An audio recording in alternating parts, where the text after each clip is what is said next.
The uncontrolled wildfires are still burning through parts of the state, fanned by hurricane-strength winds. Let's bring in Bloomberg's Michelle Ma, who is in Los Angeles for us. Michelle, thank you for taking the time to give us an update. What is the latest? So the latest, unfortunately, is that the biggest fires, that is the Eaton fire and the Palisades fire, are both still 0% contained.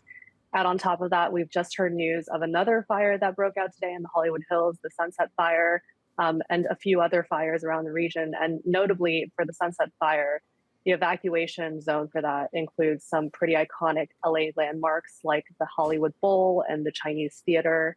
And together, I think more than 100,000 people have evacuated due to these fires. And we've heard of, unfortunately, at least 5 deaths. So, I spent all of today talking to evacuees at shelters and folks throughout the west side of Los Angeles, some who have lost their homes already and everything that they own. And a few of them have compared this fire situation to the 1994 Northridge earthquake, which totally devastated the city.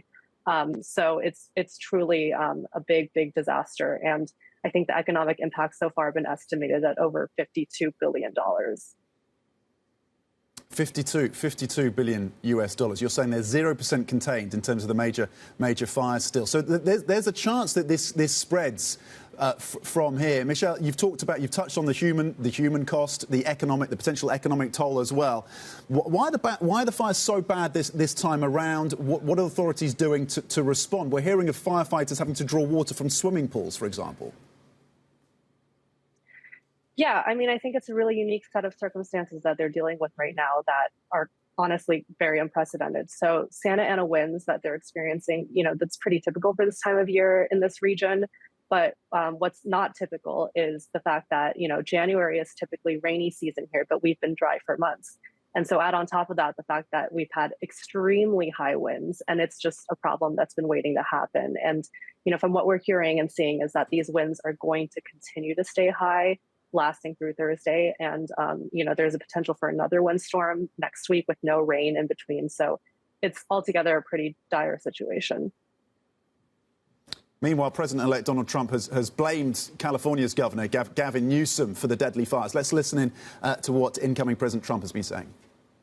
It's very sad because I've been trying to get Gavin Newsom to allow water to come. You'd have tremendous water up there. They sent it out to the Pacific because they're trying to protect a tiny little fish, which is in other areas, by the way, called the smelt.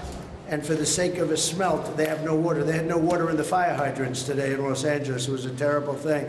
And we're going to get that done. It's going to finally be done. I got it done from the federal side, and he didn't want to sign it, but it's not going to happen again like that. There's no reason.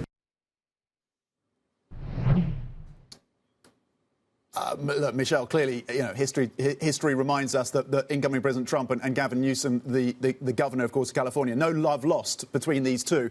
Is this a political knock that Trump is landing on the governor? Is there anything justified in what he's saying? What do we make of what the incoming president has been saying, how he's been characterizing the events on the ground in LA?